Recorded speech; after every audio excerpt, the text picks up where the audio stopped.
దేశాన్ని రక్షించే శక్తి ప్రధానమంత్రి నరేంద్ర మోదీకి ఉందని సీఎం చంద్రబాబు నాయుడు పేర్కొన్నారు. అనంతపురం జిల్లా ఉరవకొండ నియోజకవర్గం ఛాయాపురంలో ఇవాళ ఆయన పర్యటించారు. దేశం మొత్తం యుద్ధ వాతావరణంలో ఉందన్నారు. దేశం కోసం ఎంతో మంది యువకులు రక్షణ రంగంలోకి వెళ్తున్నారని తెలిపారు. అయితే మన తెలుగువాడు మురళీ నాయక్ ఉగ్రవాదులతో పోరాడి వీరమరణం పొందడం చాలా బాధ కలిగించిందన్నారు. వారి తల్లిదండ్రులతో మాట్లాడి ప్రగాఢ సానుభూతి తెలియజేసినట్లుగా తెలిపారు. మురళీ నాయక్ కుటుంబానికి అండగా ఉంటామని హామీ ఇచ్చారు.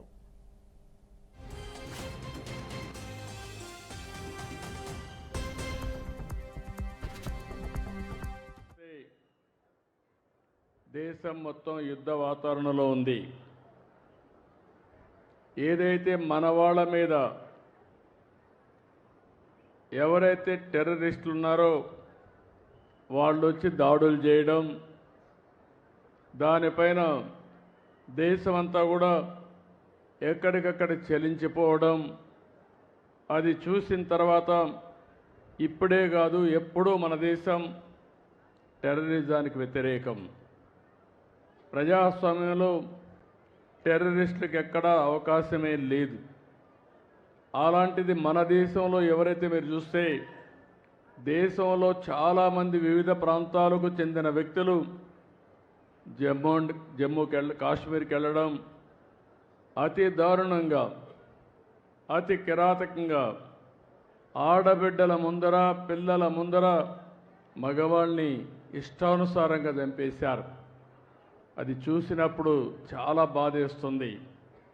అలాంటి సంఘటన జరిగిన తర్వాత ప్రధానమంత్రి గారు ఎప్పుడూ చెప్పారు, తీవ్రవాదానికి ప్రపంచంలో చోటు లేదని చెప్పి దీనిపైన చర్య తీసుకోవాలని సింధూర్ అనే కార్యక్రమం పెట్టి టెర్రరిస్టులను హతం చేసిన దేశం, హతం చేసిన ప్రభుత్వం కేంద్రంలో ఉండే ఎన్డీఏ ప్రభుత్వం అని చెప్పి కూడా నేను మీకు తెలియజేస్తున్నాను. అలాంటి చేసినప్పుడు ఎక్కడికక్కడ వాళ్ళు కరెక్ట్ చేసుకోవాల్సింది పోయి మళ్ళీ ఏదైతే ఈరోజు పక్కనుండే పాకిస్తాన్ అయితే మళ్ళీ మన మీద దాడులు చేస్తూ కవ్వింపు చర్యలు చేస్తున్నారు. అయితే మన దేశంలో ఒకటే చెప్తున్నా, మొన్న కూడా నేను చూశాను, అమరావతి చివరి మీటింగ్ ఆ రోజు ప్రధానమంత్రి గారు వచ్చింది. తెలంగాణ ప్రభుత్వం ప్రతిష్టాత్మకంగా తీసుకున్న మిస్ వరల్డ్ పోటీలు 10వ తేదీ నుంచి హైదరాబాద్లో ప్రారంభం కానున్నాయి. అయితే భారత్ పాక్ మధ్య నెలకొన్న ఉద్రిక్త పరిస్థితులు, ఆపరేషన్ సింధూర్ నేపథ్యంలో బట్టి అధ్యక్షతన హై లెవెల్ మీటింగ్ జరిగింది. ఈ సమావేశంలో భద్రత కట్టుదిట్టం చేయాలని పోలీసు అధికారులకు ఆదేశించారు. ఇదిలా ఉంటే మిస్ వరల్డ్ పోటీలకు ఇప్పటికే భారీ సెక్యూరిటీ, పోటీదారుల విడిది కేంద్రాల్లో కూడా 3 అంచెల భద్రత ఏర్పాటు చేశారు అధికారులు. ఇక మిస్ వరల్డ్ పోటీలను సమర్థవంతంగా నిర్వహించేందుకు చేపట్టబోయే యాక్షన్ ప్లాన్ పైన చర్చించారు. ఇప్పటికే రాష్ట్రానికి మొత్తం 109 దేశాల నుంచి అందాల భామలు నగరానికి చేరుకోగా వారి భద్రత పట్ల తీసుకుంటున్న చర్యలపైన DGP Jitender, deputy CM Mallu Bhatti విక్రమార్కతో పాటు మంత్రులకు వివరించారు. మరోవైపు రాష్ట్రంలో ఉన్న ప్రముఖ పర్యాటక కేంద్రాలు, ప్రధాన ఆలయాలు, ఎయిర్పోర్టులు, రైల్వే స్టేషన్లు, బస్టాండ్ల భద్రతపైన కూడా సమీక్షించి భద్రత కట్టుదిట్టం చేయాలని బట్టి అధికారులకు ఆదేశించారు.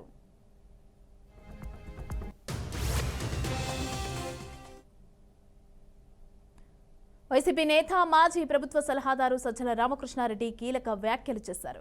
సిఐడి విచారణ అనంతరం రామకృష్ణారెడ్డి మాట్లాడారు. టీడీపీ కార్యాలయంపైన దాడికి పురికొల్పిన అభియోగంతో సిఐడి పిలిచిందని, బాధ్యత గల పౌరుడిగా సహకరించారని తెలిపారు. ఇక పట్టాభి లాంటి వాళ్లు కూడా అప్పుడు బూతులు మాట్లాడారని అన్నారు. చంద్రబాబు అధికారంలోకి రాకముందే పథకం రచించారన్నారు. ఇక అంబటి రాంబాబు కూడా కూటమి ప్రభుత్వంపై మండిపడ్డారు. పాక్ భారత్ యుద్ధం సమయంలో కూడా ఏపీలో చెత్త రాజకీయాలు ఏంటని ఆగ్రహం వ్యక్తం చేశారు. పథకం ప్రకారము రావడమేందిలే, రాక ముందు నుంచే ఎన్నికల కమిషన్ పరిధిలో ఇంకా మేము అధికారంలో ఉండగానే, జగన్మోహన్ రెడ్డి గారు వైఎస్ఆర్సీపీ అధికారంలో ఉండగానే ఎన్నికల కమిషన్ పరిధిలోకి వచ్చిందని చెప్పి దాని ద్వారా ఎంత అడ్డగోలుగా వ్యవహరించారో, ఎంత రాజ్యాంగ విరుద్ధంగా రాజ్యాంగాన్ని ఉల్లంఘించి వైలెన్స్ క్రియేట్ చేశారో అందరూ చూశారు. ఇంకా ఆ తర్వాత ఏకంగా ఆయనకు విచారించాలి అనే ఉద్దేశంతో సిఐడి వారు నోటీస్ ఇచ్చి పిలిపించారు. ఇది మొదటిసారి కాదు, ఇది రెండవసారి ఆయన విచారణకు పిలిపించడం జరిగింది. దేశంలో ఉన్న పరిస్థితులు మనం చూస్తున్నాం. ఒకవైపున బార్డర్లో చాలా ఉద్రిక్తమైన పరిస్థితులు ఉన్నాయి. పాకిస్తాన్కి మనకి మధ్యన ఏదో ఒక విధంగా అల్లరి చెయ్యాలి. పహల్గాం ఉగ్రదాడిలో మరణించిన కావలి వాసి సోమిశెట్టి మధుసూదన్ కుటుంబ సభ్యులను కేంద్ర ఉక్కు భారీ పరిశ్రమల శాఖ సహాయ మంత్రి భూపతి శ్రీనివాస్ వర్మ పరామర్శించారు. ఇక మధుసూదన్ కుటుంబ పరిస్థితులను అడిగి తెలుసుకున్నారు. తీవ్రవాదుల దాడుల్లో మధుసూదన్ మరణించడం బాధాకరమన్నారు. మధుసూదన్ కుటుంబానికి భారతీయ జనతా పార్టీ అన్ని విధాలుగా అండగా ఉంటుందని భరోసా ఇచ్చారు. 26 మందిని భారతదేశం కోల్పోవడం దురదృష్టకరమని అన్నారు. పాకిస్తానీ అంతం చేయాలంటే భారత్కు చిటికలో పని అంటూ మండిపడ్డారు. ఇక భారతీయ స్త్రీలు గౌరవపడేలాగా ఆపరేషన్ సింధూర్ను కొనసాగిస్తుందని చెప్పారు. ఏప్రిల్ 22వ తారీఖున కాశ్మీర్లో ఉన్నటువంటి పర్యాటకుల మీద హిందూ పర్యాటకులను టార్గెట్గా చేసుకుని దాడి సంఘటనలో దాదాపు 26 మంది ప్రాణాలు కోల్పోయినటువంటి సందర్భంలో ఇవాళ అందులో కావలికి సంబంధించినటువంటి సోమిశెట్టి మధుసూదన్ గారు కూడా మరణించడం చాలా దురదృష్టకరమైనటువంటి విషయం. వారి కుటుంబాన్ని పరామర్శించి ధైర్యం చెప్పడం కోసం కుటుంబానికి మేమంతా కూడా మోడీ గారి మనుషులుగా అండగా ఉంటాం అనేటువంటి విషయాన్ని చెప్పడానికి ఈరోజు వారి ఇంటికి రావడం జరిగింది. స్థానిక జిల్లా అధ్యక్షులు వంశీరెడ్డి గారు, పార్టీ రాష్ట్ర ప్రధాన కార్యదర్శి దయాకర్ రెడ్డి గారు, సీనియర్ నాయకులు కందుకూరు సత్యనారాయణ గారు, కమల గారు, భర్త గారు అంతా కలిసి వారి కుటుంబాన్ని, వారి తల్లిదండ్రులని, భార్య. ఖమ్మం జిల్లా సత్తుపల్లిలో ఉన్న సీతారామ ప్రాజెక్టు టన్నెల్ పాయింట్లను వ్యవసాయ శాఖ మంత్రి తుమ్మల నాగేశ్వరరావు సందర్శించారు. అనంతరం అధికారులతో సమీక్షా సమావేశం నిర్వహించారు. ఈ సంవత్సరం పంట సమయానికి ఎట్టి పరిస్థితుల్లో సత్తుపల్లి మండలం బేతపల్లి చెరువులోకి వైరా రిజర్వాయర్లోకి నీళ్లు రావాలని ఆయన అధికారులకు ఆదేశించారు. ఏవైనా లోకల్ సమస్యలు ఉంటే లోకల్ ఎమ్మెల్యేని సంప్రదించాలని సూచించారు. ఈ భేటీలో ఎమ్మెల్యేలు మట్ట రాఘమయ్యి, జారే ఆదినారాయణతో పాటుగా పలువురు అధికారులు పాల్గొన్నారు. 4 months టైం పెట్టుకోండి. ఇంకొక నీచ్ ఏర్పాటు చేసుకుంటే ఇంకా టైం కలిసి వస్తుంది.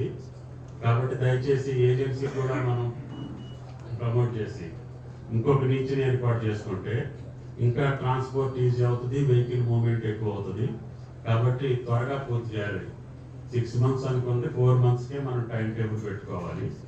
4 months లోపల ఇప్పుడు మీరు అనుకున్నటువంటి యాక్టివిటీలు 2, ఒకటి 18, 19 ఈవెంట్లు ఉన్నది, ఇంకొకటి వచ్చి 12 ఈవెంట్లు ఉంది. దానికి కూడా టైం టేబుల్ వేసుకొని దాని టైం ప్రకారంగా ఆ రెండింటిని కంప్లీట్ చేసుకుంటే టన్నెల్ అయిపోయే రోజుకి స్ట్రక్చర్స్ అన్నీ కూడా కంప్లీట్ కావాలి. తర్వాత చిన్న చిన్న ఇష్యూలు కలెక్టర్ లెవెల్లో కానీ డిపార్ట్మెంట్ లెవెల్లో ఎలక్ట్రిక్ పోల్స్ షిఫ్టింగ్ లేదు, కొద్దిగా ఫారెస్ట్కి సంబంధించిన ఇష్యూలు 1-2 లీగల్ ఇష్యూ. పాకిస్తాన్తో భారత్ యుద్ధ నేపథ్యంలో మంత్రి ఉత్తమ్ కుమార్ రెడ్డి ఘాటు వ్యాఖ్యలు చేశారు. పాకిస్తాన్ దొంగదాడులను ఇండియన్ ఆర్మీ ధీటుగా ఎదుర్కొంటుందని ప్రశంసించారు. పూర్తిస్థాయి యుద్ధమే వస్తే అవసరమైతే వెళ్లి బార్డర్లో యుద్ధంలో పాల్గొంటానని సంచలన ప్రకటనలు చేశారు. ఇక ఇలాంటి క్లిష్ట సమయంలో మన ఇండియన్ ఆర్మీ సాహసాన్ని చూసి దేశం గర్విస్తోందని తెలిపారు. పహల్గాంలో పాకిస్తాన్ ప్రేరేపిత టెర్రరిస్టుల అత్యంత ఘాతుకానికి ఒడికట్టారు. టెర్రరిస్టులు నిరాయుధులైన వారిని కాల్చి చంపటం అమానవీయ చర్య. హిందూ ముస్లింల మధ్య విభేదాలు పెంచడానికి ఇలాంటి పని చేశారు. దానికి ప్రతీకారంగానే ఇండియా చేస్తున్న స్ట్రైక్ అద్భుతం అంటూ కొనియాడారు.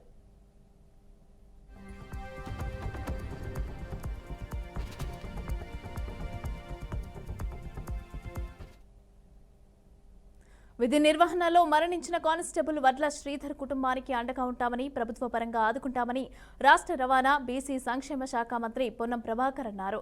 కామారెడ్డి జిల్లాలోని పాల్వంచ మండల కేంద్రానికి చెందిన గ్రే హౌండ్స్ కానిస్టేబుల్ వడ్ల శ్రీధర్ ములుగు జిల్లా వాజేడులో సమీపంలోని కర్రెగుట్ట వద్ద ఆపరేషన్ కగార్లో భాగంగా గురువారం మందుపాతర పేలడంతో మృతి చెందారు.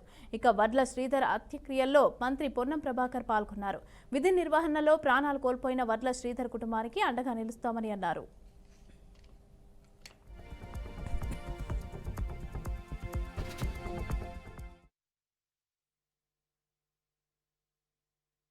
విధి నిర్వహణలో భాగంగా నిన్న ములుగు జిల్లాకు సంబంధించినటువంటి ఆ పోరాటం లోపల చనిపోవడం జరిగింది. ఆయన ఆత్మకు శాంతి చేకూరాలని ప్రభుత్వం తరఫున నివాళులు అర్పించడానికి ఇక్కడికి రావడం జరిగింది. అతని కుటుంబానికి సంఘీభావం తెలియజేస్తూ వారు ధైర్యంగా ఉండడానికి ప్రభుత్వం పక్షాన అన్ని రకాలుగా అండగా ఉంటాం అనే మాట చెప్పడానికి కొరకు ఇక్కడికి రావడం జరిగింది. మాసాల క్రితమే వివాహమై కూడా విధి నిర్వహణలో క్రమశిక్షణతోటి పనిచేస్తూ అక్కడ జరుగుతున్నటువంటి అంశం లోపల మరి అక్కడ జరిగినటువంటి ఇన్సిడెంట్లో 3 పోలీసులు చనిపోవడం జరిగింది. అందులో వడ్ల శ్రీధర్ తన ప్రాణాలు కోల్పోవడం జరిగింది. ప్రభుత్వ పరంగా గౌరవ ముఖ్యమంత్రి గారి ఆదేశాల మేరకు మేము, అదేవిధంగా ప్రభుత్వ సలహాదారు షబీర్ అలీ గారు, పార్లమెంట్ సభ్యులు సురేష్ షెట్కార్ గారు, గౌరవ శాసనసభ్యులు మదన్ మోహన్ గారు, అదేవిధంగా జిల్లా కలెక్టర్ గారు, ఎస్పీ గారు అందరూ కూడా ఈరోజు ఆ కుటుంబానికి అండగా ఉంటామని, ఇటువంటి వాటిని సహించేది లేదనేటువంటి మాట చెప్పడం కొరకు రావడం జరిగింది. ఎవరైనా కూడా ప్రభుత్వం అండగా ఉంటుంది. అదో ముఖ్యంగా శాంతి భద్రతలు కాపాడడానికి సంబంధించిన జరుగుతున్న అంశంలో చనిపోయినటువంటి అంశంగా వారికి ప్రభుత్వం అండగా ఉండి వారికి మొత్తం కుటుంబ పరంగా దాదాపు 2,17,00,000 రూపాయలు వివిధ పద్ధతుల ద్వారా ఒక 300 గజాల స్థలము వాళ్ళ కుటుంబంలో ఒక ప్రభుత్వ ఉద్యోగాన్ని ఇచ్చడానికి మరి నిర్ణయం తీసుకోవడం జరిగింది. వాటికి సంబంధించిన కార్యక్రమాలు జరుగుతాయి. అదేవిధంగా అధికారిక హైదరాబాద్ నగరం చంపాపేట్ వేద జూనియర్ డిగ్రీ కాలేజీ విద్యార్థినిపైన కేసు నమోదు చేశారు. మాదీహా షాజీన్ అనే విద్యార్థి పాకిస్తాన్ భారత్ యుద్ధం జరిగే సమయంలో తన ఎక్స్ ఖాతాలో పాకిస్తాన్ జిందాబాద్ అని పోస్టు చేస్తుంది. ఈ విషయం తెలుసుకున్న బీజేపీ విహెచ్పి నాయకులు కాలేజీ ముందైతే ధర్నా చేపట్టి ఆ యువతిపైన కేసు నమోదు చేయించారు. అనంతరం కాలేజీ నుంచి సస్పెండ్ చేయాలని ధర్నా చేపట్టారు.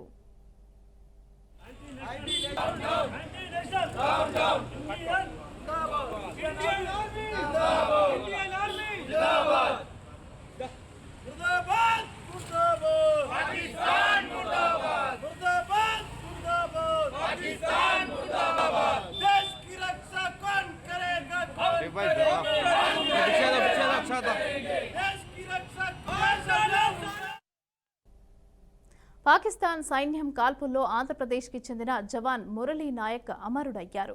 సత్యసాయి జిల్లాకి చెందిన మురళీ నాయక్ మృతి పట్ల ముఖ్యమంత్రి చంద్రబాబు నాయుడు, మంత్రి నారా లోకేష్ సంతాపం తెలిపారు. మురళీ నాయక్ కుటుంబానికి ప్రభుత్వం అండగా ఉంటుందని వారు ప్రకటించారు. ఆయన అంత్యక్రియలను అధికారిక లాంఛనాలతో నిర్వహిస్తామని తెలిపారు. మురళీ స్వగ్రామంలో విషాద ఛాయలు అలుముకున్నాయి. మురళీ నాయక్ కుటుంబ సభ్యులను మంత్రి సవిత పరామర్శించారు. చరిత్రలో సూర్యచంద్రులు ఉన్నంత కాలము అలవలేని వారు కొంతమందే ఉంటారు. మన చరిత్ర ఈరోజుకి స్వాతంత్రం కోసం ఎంతో మంది పోరాట త్యాగం చేసినందుకు ఈరోజు మన స్వాతంత్రం వచ్చింది. ఈరోజు మన మురళీ నాయక్ కూడా ధర్మం కోసం, దేశం కోసం ప్రాణాలు వదిలిన వీర సైనికుడనే చెప్పాలి. ఎందుకంటే అతి చిన్న వయసులోనే నేను ఒక్క రోజైనా సైనికునిగా ఉండి మరణించేదే తప్ప ఆర్మీకి పోకుండా ఉండనని తల్లిదండ్రులతో, గ్రామస్తులతో, అంటే అతనిలో ఉన్న దేశం మీద ఉన్న భక్తి ఏంటో ఆయన మరొకసారి కూడా చూపించారు. మరి నిజంగా మరి ఈ సత్యసాయి జిల్లా పెనుగొండ నియోజకవర్గం గోరెంట్ల మండలంలోని తాండా తల్లిదండ శ్రీరాముల నాయక్ జ్యోతిబాయికి ఉన్న ఏకైక సంతానం మురళీ నాయక్. మరి మురళీ నాయక్ వారి బాధ అయితే నిజంగా చెప్పరాని బాధ. కానీ ఒక పక్క వాళ్ళు నిజంగా నా కొడుకు ఈ దేశం కోసం ప్రాణాలు ఇచ్చామన్న ధైర్యంగా కూడా ఉంటున్నారు. అదేవిధంగా ఆ తల్లిదండ్రులకు కూడా నిజంగా మనమందరం రుణపడి ఉండాలని కూడా తెలియజేస్తున్నాం. ఎందుకంటే వారు చేసిన త్యాగం అంతా ఇంత కాదు. మరి ఇప్పుడు ముఖ్యమంత్రి గారు కూడా మాట్లాడి వాళ్ళ తల్లిదండ్రులు పరామర్శించి వాళ్ళకి వెళ్ళలేలా ఈ కుటుంబానికి ఎప్పుడూ అండగా ఉంటామని కూడా తెలియజేస్తూ, అంతేకాకుండా ఇది అందరూ స్ఫూర్తిగా తీసుకోవాలి. ఎందుకంటే దేశం కోసం ఆస్తులు. ఏపీలో సంచలనం సృష్టించిన మద్యం కుంభకోణం కేసులో సిట్ దూకుడు పెంచింది. హైదరాబాద్లో ఈ కేసు నిందితుడైన కృష్ణమోహన్ రెడ్డి, ధనంజయ రెడ్డి, బాలాజీ, గోవిందప్ప నివాసాలు, కార్యాలయాలకి వెళ్లిన సిట్ అధికారులు అక్కడ నోటీసులు జారీ చేశారు. ఇక రాజేంద్రనగర్ ఉప్పర్పల్లిలోని సన్ రైజ్ విల్లాస్లో ఏపీ పోలీసులు సోదాలు నిర్వహించారు. కృష్ణమోహన్ రెడ్డి అందుబాటులో లేకపోవడంతో ఆయన కుమారుడు రోహిత్ రెడ్డికి నోటీసులు అందించారు.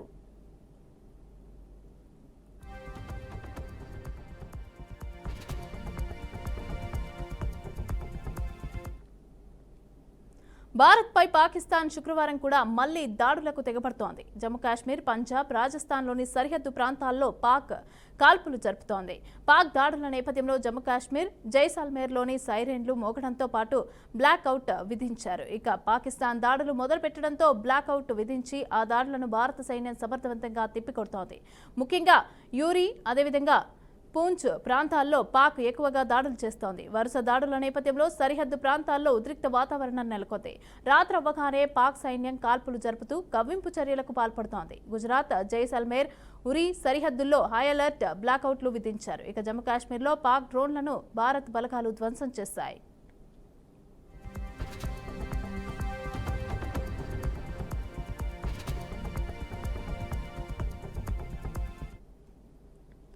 వార్ నేపథ్యంలో ప్రధాని మోదీ మరోసారి రక్షణ శాఖ అధికారులతో సమావేశమయ్యారు.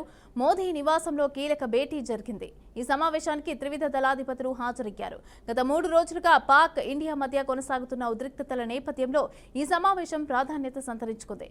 నిన్న కూడా పాక్ డ్రోన్లతో దాడులు చేయడం, దాదాపు 300 నుంచి 400 డ్రోన్లను వినియోగించడం పైన భారత్ సీరియస్గా ఉంది.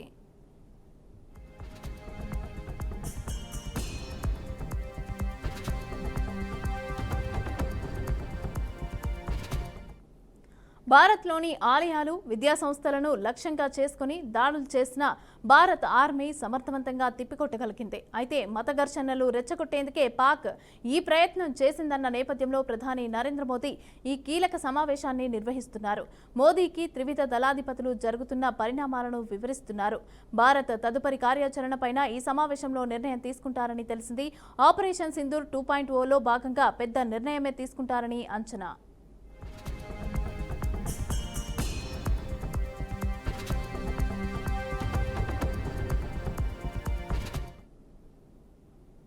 ఇండియా పాకిస్తాన్ యుద్ధ పరిస్థితులపైన తాజాగా విదేశాంగ శాఖ కార్యదర్శి Vikram Misri, wing commander Vyomika Singh, colonel Sofiya Qureshi సంచలన ప్రెస్ మీట్ నిర్వహించారు. పాకిస్తాన్ మన దేశ సైనిక స్థావరాలు, 4 ఎయిర్పోర్ట్లే లక్ష్యంగా దాడులు చేసిందని విక్రమ్ మిస్రీ తెలిపారు.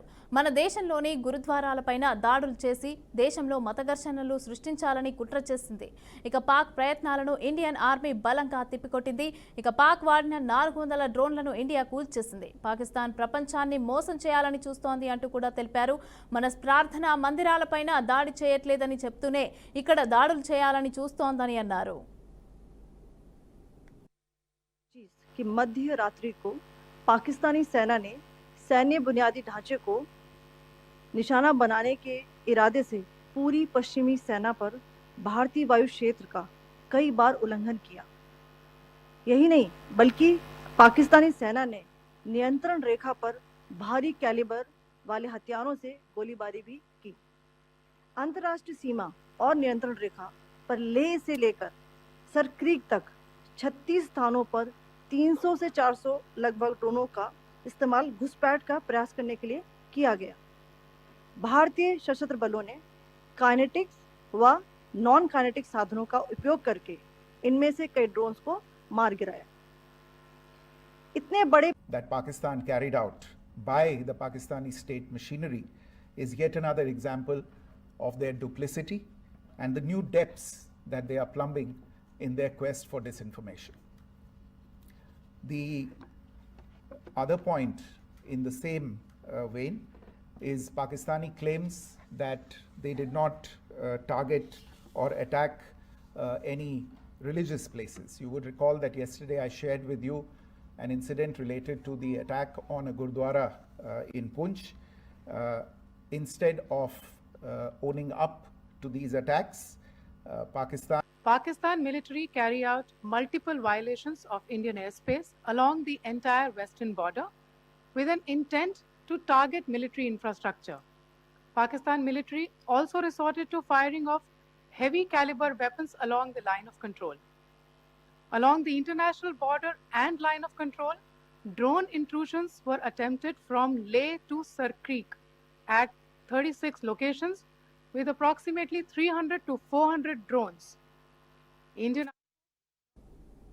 భారత్ పాకిస్తాన్ మధ్య తీవ్ర ఉద్రిక్త పరిస్థితులు కొనసాగుతున్నాయి. ఈ నేపథ్యంలో పౌర విమానయాన మంత్రిత్వ శాఖ కీలక నిర్ణయం తీసుకుంది. సరిహద్దు రాష్ట్రాల్లోని 24 విమానాశ్రయాలను మూసివేస్తున్నట్లుగా ప్రకటించింది. మే 15వ తేదీ వరకు ఇది అమల్లో ఉంటుందని పేర్కొంది. అయితే ఇప్పటికే పలు విమానయాన సంస్థలు ఈ విమానాశ్రయాలకు తమ విమానాలను రద్దు చేసుకున్నాయి. జమ్మూ, శ్రీనగర్, అదేవిధంగా లేహ్, జోధ్పూర్, అమృత్సర్, చండీగఢ్, భుజ్, జామ్నగర్, రాజ్కోట్లకు తమ సర్వీసులను నిలిపివేస్తున్నట్లుగా ప్రకటించాయి.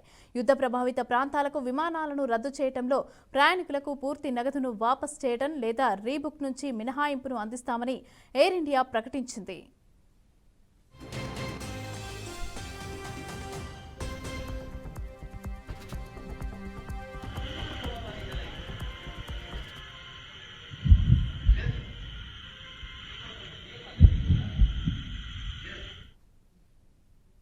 ఆపరేషన్ సింధూర్ కొనసాగుతున్న వేళ జమ్మూ కాశ్మీర్ సీఎం ఒమర్ అబ్దుల్లా పూంచ్లో పర్యటిస్తున్నారు. అక్కడ పరిస్థితిపైన ఆయన పలు కీలక వ్యాఖ్యలు చేశారు. పాకిస్తాన్ కాల్పుల వల్ల భారీ నష్టం జరిగిందని, ముఖ్యంగా పూంచ్లో అత్యధిక సంఖ్యలో ప్రాణ నష్టం జరిగిందని తెలిపారు. ఈ దాడుల వల్ల చాలా మంది ప్రజలు గాయపడ్డారని, జమ్మూ ఆసుపత్రిలో చికిత్స పొందుతున్న వారిలో అత్యధికులు పూంచ్ ప్రజలేనని వెల్లడించారు. ప్రస్తుతం పూంచ్లో పరిస్థితి దారుణంగా ఉందని తెలిపారు. ఇక ఉప ముఖ్యమంత్రి పూంచ్కు చేరుకోవడానికి ప్రయత్నిస్తున్నారని, ఆయన వచ్చాక ప్రజలను కలుస్తారని తెలిపారు. सबसे बड़ी बात तो यही कि उनके तरफ से जो सिविलियंस को निशाना बनाने की कोशिश की गई, जिस तरह जम्मू शहर पे उन्होंने ड्रोन का हमला किया, मुझे नहीं लगता है कि 71 वॉर के बाद कभी इस तरह जम्मू शहर को निशाना बनाया गया हो. लेकिन हमारे डिफेंस फोर्सेस उनको ये क्रेडिट जाता है कि उन्होंने ये सारे ड्रोन जो हैं उनको नाकामयाब किए और उनमें से एक भी ड्रोन जो है निशाने पे नहीं पहुंच पाई. हालांकि उन्होंने जम्मू में कई सारे इलाके, यहाँ तक कि खबर ये आई है कि कश्मीर में भी अनंतनाग में जो एम्यूनिशन डिपो है उसको भी टारगेट करने की कोशिश की, लेकिन उसमें भी वो नाकामयाब रहे. मैंने पहले दिन बात करते हुए ये कहा था कि लेकिन अब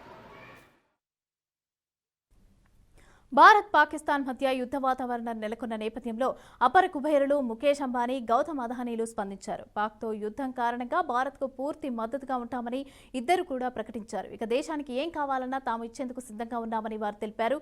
ఈ మేరకు సోషల్ మీడియా వేదికగా ప్రకటన చేశారు.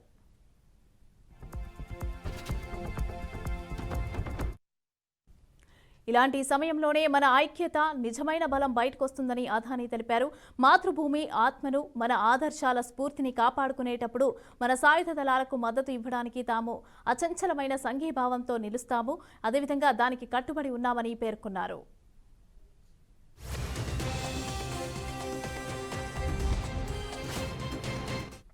దేశానికి అన్ని విధాలుగా అండగా నిలిచేందుకు రిలయన్స్ కుటుంబం సిద్ధంగా ఉందని ముఖేష్ అంబానీ ప్రకటించారు. ఇలాంటి పరిస్థితుల్లో దేశ ప్రజలకు ఏది కావాలన్నా ఇచ్చేందుకు తాము అన్ని వేళలా సిద్ధంగా ఉంటామన్నారు. ఆపరేషన్ సింధూర్ కోసం భారత సాయుధ దళాలను చూసి చాలా గర్వపడుతున్నామని తెలిపారు. ప్రధాని నరేంద్ర మోదీ ధైర్యమైన, నిర్ణయాత్మక నాయకత్వంలో భారత సాయుధ దళాలు సరిహద్దు అవతల నుంచి వచ్చే ప్రతి రెచ్చగొట్టే చర్యకు కూడా ఖచ్చితత్వంతో ప్రతిస్పందించాయని సోషల్ మీడియా వేదికగా వెల్లడించారు.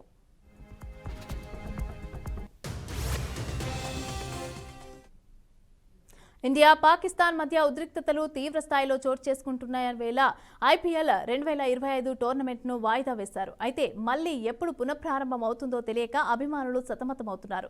ఈ క్రమంలో బీసీసీఐ కీలక ప్రకటన చేసింది. ప్రస్తుతం ఒక వారం పాటుగా మాత్రమే ఐపీఎల్ను వాయిదా వేస్తున్నామని, తర్వాత పరిస్థితులను బట్టి సురక్షిత ప్రాంతాల్లో నిర్వహిస్తామని పేర్కొన్నారు. ఆటగాళ్లు, అభిమానుల భద్రతా విషయంలో రాజీ పడకూడదనే ఉద్దేశంతోనే టోర్నీని వాయిదా వేసినట్లుగా బీసీసీఐ అధికారులు పేర్కొన్నారు. ఓవైపు దేశం యుద్ధం చేస్తుంటే ఇలాంటి సమయంలో క్రికెట్ మ్యాచ్లు నిర్వహించడం సరైంది కాదనిపించిందని వెల్లడించింది.